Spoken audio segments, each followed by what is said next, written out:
नमस्कार दर्शक बंधुगण, आज मुझे ये भिडियो कही जदि आपने भी प्रधानमंत्री आवास योजना रे घर पाइबा चाहूँगी ताहले प्रधानमंत्री आवास योजना को लेकिन नुआ अपडेट कौन आसी सहित आपंकर कौन कौन सब डॉक्यूमेंट लगे मुझे आपको डिटेल कहनी दयाकोरी आपने भिडियो को प्रथम रू शेष पर्यंत देखूँ आपने सबकि जापर। चलतु डेरी नक भिडियो को मुझे स्टार्ट कर नौ। तो देखिए मुझे कही नौ तो ये आपको लाइव ही देखे नौ। पीएम आवास योजना रे आसला बड़ अपडेट एणिकी महिला को मिल घर। तो आपने आगु कौन होता आपको पुरुष मानक घर देखा मिल जाता एणिकी महिला मानक भी घर देखा मिले बोली कहुच्छी। नुआ अपडेट आसी सहित कौन रही मुझे डिटेल कही नौ। तो लोकों निजस्व घर पाइबार स्वप्न को पूरण करने सरकार प्रधानमंत्री आवास योजना माध्यम से आर्थिक सहायता देउछन्ति। तो आप देखते ये आर्थिक सहायता देउछन्ति सहरांचल एवं ग्रामांचल उभय लोक मैंने यार सुजोग नहीं पारे। तो जदि आपने सहर रोचंती ताहार मध्य आपने लाभ नहीं पारे, जदि आपने ग्रामांचल रोचंती ताहाले आपने घर पाइपारे बोली कहुच्छी। किंतु एबे मोदी सरकार यही योजना एक बड़ परिवर्तन आछंती।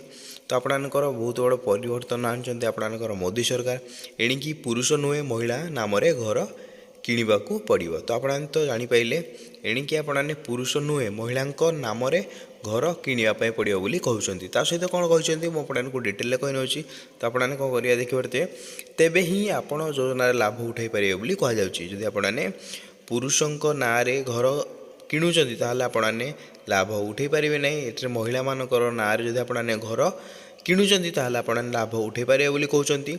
महिला मानकर आर्थिक एवं सामाजिक सशक्तिकरण को प्रोत्साहित करने सरकार एबे यही पदक्षेप नहीं बोली कहते। तो एबे महिला मानकर देखते आर्थिक और सामाजिक सशक्तिकरण प्रोत्साहित करने सरकार यही पदक्षेप नहीं बोली कहुच्छी। सहित कौन है मुझे कही नौ।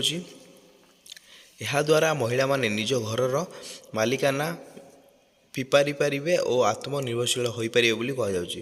तो महिला माने यह साहाय्य निजे आत्मनिर्भरशील हो पारे परिवार को पालन करें बोली कहुच्छी। सहित कौन रही मुझे कही नौ।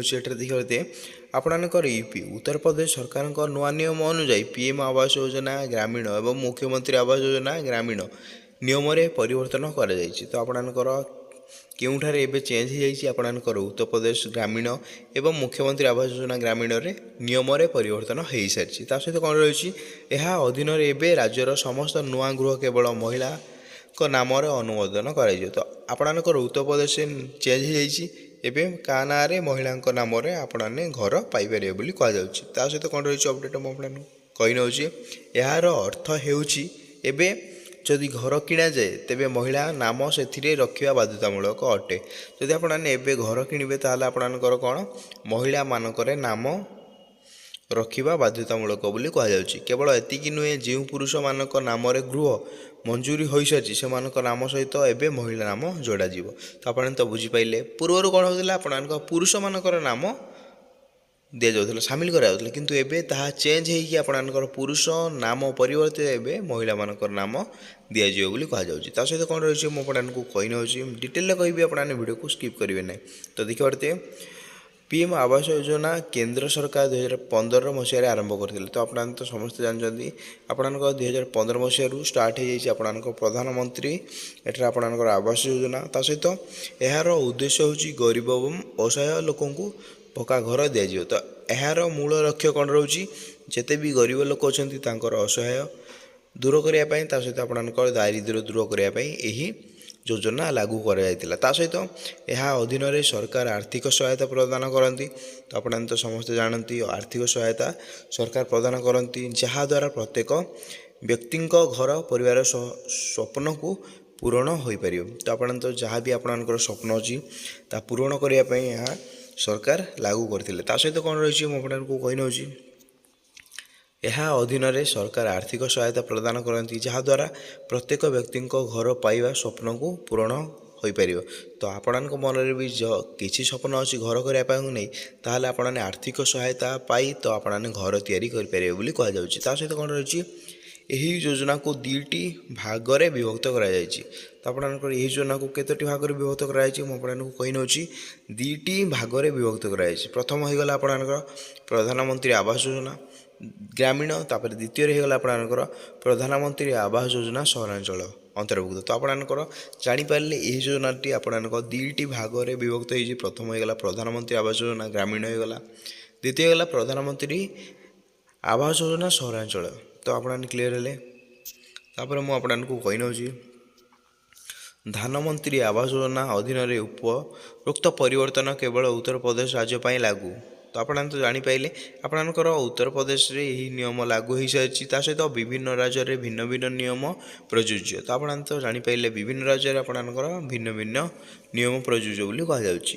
ଅନେକ ରାଜ୍ୟ ମହିଳାଙ୍କ ନାମରେ ଘର ଆବଣ୍ଟନ କରିବା ପାଇଁ ବାଧ୍ୟତାମୂଳକ କରିଛନ୍ତି, ଯେତେବେଳେ କିଛି ରାଜ୍ୟରେ ମିଳିତ ମାଲିକାନା ପାଇଁ ବ୍ୟବସ୍ଥା ଅଛି। ତ ଆପଣ ତ ଜାଣିଥିବେ ଏମିତି ଅନେକ ରାଜ୍ୟ ଅଛନ୍ତି ଯେଉଁମାନଙ୍କର ବି ସେଥିରେ ଆପଣଙ୍କର ମହିଳାମାନଙ୍କୁ ଘର ମଞ୍ଜୁରୀ କରାଯାଉଛି। ତା ସହିତ ଆପଣମାନେ ପୁରୁଷମାନଙ୍କ ନାଁରେ ବି ମଞ୍ଜୁରୀ ହୋଇପାରୁଛି। କେତେ କେତେ ରାଜ୍ୟ ଅଛି। ଯେତେବେଳେ କିଛି ରାଜ୍ୟରେ ମିଳିତ ମାଲିକାନା ପାଇଁ ବ୍ୟବସ୍ଥା ଅଛି, ମଧ୍ୟପ୍ରଦେଶ ଘର ମାଲିକାନାରେ ମହିଳାକୁ ପ୍ରାଥମିକତା ଦିଆଯାଉଛି। ତ ଆପଣ ତ ଜାଣିଛନ୍ତି ଆପଣଙ୍କର ଏମ୍ପିରେ ଘର ମାଲିକାନାରେ ମହିଳାଙ୍କୁ ପ୍ରଥମ ପ୍ରାଚୁର୍ଯ୍ୟ ଦିଆଯାଉଛି। ତା ସହିତ କିନ୍ତୁ ମିଳିତ ମାଲିକାନା ମଧ୍ୟ ଅନୁମତି ପ୍ରାପ୍ତ। ତ ଆପଣମାନେ ମିଳିତ ଭାବରେ ବି ରହିକି ଅନୁମତି ପ୍ରାପ୍ତ କରିପାରିବେ ବୋଲି କୁହାଯାଉଛି। ବିହାର ଏଠାରେ ମଧ୍ୟ କେବଳ ମହିଳାଙ୍କ ନାମରେ ଘର ଦେବାର ନିୟମ ପ୍ରଯୁଜ୍ୟ। ତ ଆପଣଙ୍କର ବିହାର ରାଜ୍ୟ ଯଦି ଆପଣଙ୍କର ପରିବାର ରହିଥିବ, ତାହେଲେ ବିହାରରେ କ'ଣ ରହୁଛି, କେବଳ ମହିଳାଙ୍କ ନାମରେ ଘର ଆପ୍ଲାଏ କରିପାରିବେ। ତ ଆପଣମାନେ କ୍ଲିୟର ହେଲେ। ଆପ୍ଲାଏ କରିକି ମଧ୍ୟ ଆପଣମାନେ ମହିଳାଙ୍କ ନାମରେ ଆପଣମାନେ ଘର ପାଇପାରିବେ। ପୁରୁଷମାନଙ୍କର ନାମରେ ଆପଣମାନେ ଆପ୍ଲାଏ କଲେ ବି ଆପଣଙ୍କର ଆପ୍ଲାଏ ହେବ ନାହିଁ, ଘର ମଧ୍ୟ ପାଇବେ ନାହିଁ। ତା ସହିତ ଆପଣଙ୍କର ଏଠାରେ ଯଦି ରାଜସ୍ଥାନ ଅଛି, ରାଜସ୍ଥାନ ଘର ମାଲିକାନା କ୍ଷେତ୍ରରେ ମହିଳାଙ୍କୁ ପ୍ରାଥମିକତା ଦିଆଯାଇଥାଏ। ତ ଆପଣଙ୍କ ରାଜସ୍ଥାନ ଯଦି ଷ୍ଟେଟ୍ ହେଇଥିବ, ତାହେଲେ ମଧ୍ୟ ଆପଣଙ୍କ ରାଜସ୍ଥାନରେ ବି ମାଲିକାନା ଆପଣଙ୍କ ମହିଳାମାନଙ୍କୁ ପ୍ରଥମ ପ୍ରାଥମିକତା ଦିଆଯାଉଛି। ତା ସହିତ କିନ୍ତୁ ପୁରୁଷମାନେ ମଧ୍ୟ ସହ ମାଲିକ ହୋଇପାରିବେ। ତ ଆପଣମାନେ ଜାଣିପାରିଲେ। ଏହା ସହିତ ଆପଣମାନେ ଦେଖିପାରୁଥିବେ ଛତିଶଗଡ଼ ଏବଂ ଝାଡ଼ଖଣ୍ଡ ଏଠାରେ ମିଳିତ ଦେଖିପାରୁଥିବେ। ମୁଁ ଆପଣଙ୍କୁ କହିନେଉଛି ମାଲିକାନା ନିୟମ ପ୍ରଯୁଜ୍ୟ। ତ ଆପଣଙ୍କର ସେମିତି ଡିଟୋ ଯଦି ଆପଣଙ୍କର ଷ୍ଟେଟ୍ ଛତିଶଗଡ଼ କିମ୍ବା ଝାଡ଼ଖଣ୍ଡ ଅଛି, ତାହେଲେ ଆପଣ ଏଠାରେ ମିଳିତ ମାଲିକାନା ଭାବରେ ନିୟମ ପ୍ରଯୁଜ୍ୟ କରାଯାଉଛି। ତ ଆପଣମାନେ ତ କ୍ଲିୟର ହେଲେ। ଯେଉଁ ନିୟମ ପରିବର୍ତ୍ତନ ହୋଇଥିଲା ମୁଁ ଆପଣଙ୍କୁ ଡିଟେଲରେ କହିନେଲି। ତ ଆପଣମାନେ ଦେଖିପାରୁଥିବେ ଆପଣଙ୍କର ଏଇ ନିୟମଟା ଆପଣଙ୍କର ଓଡ଼ିଶାରେ ଏବେ ବି ଲାଗୁ ହୋଇନାହିଁ, କିନ୍ତୁ ଆପଣଙ୍କର ଦେଖିପାରୁଥିବେ ଆପଣଙ୍କର କେଉଁ କେଉଁ ୟୁପିରେ ଲାଗୁ ହୋଇସାରିଛି। ତାପରେ ଆପଣଙ୍କର ଝାଡ଼ଖଣ୍ଡ, ଆପଣଙ୍କର ମୁଁ ଆପଣଙ୍କୁ କହିନେଉଛି ଏମ୍ପି, ତାପରେ ଆପଣଙ୍କର ଛତିଶଗଡ଼, ତାପରେ ଆପଣଙ୍କର ଏଠାରେ ମଧ୍ୟପ୍ରଦେଶରେ ଆପଣଙ୍କ ନିୟମ ଲାଗୁ ହୋଇସାରିଛି।